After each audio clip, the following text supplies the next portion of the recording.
Ciao fan azzurri, benvenuti sul canale Notizie di Napoli. Andiamo alle ultime dall'Azzurra. Ma prima, se siete nuovi qui, già iscrivetevi e attivate le notifiche per non perdervi nessuna novità dal Napoli.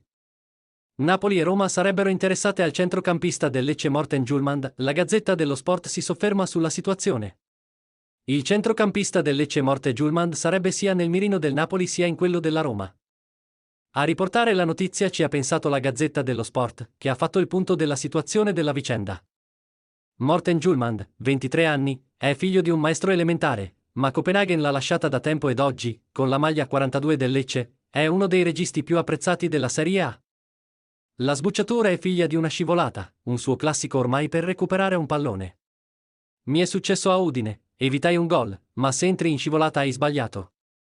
Così diceva il forte difensore italiano Alessandro Nesta. A me piace da impazzire. Ma è un gesto estremo.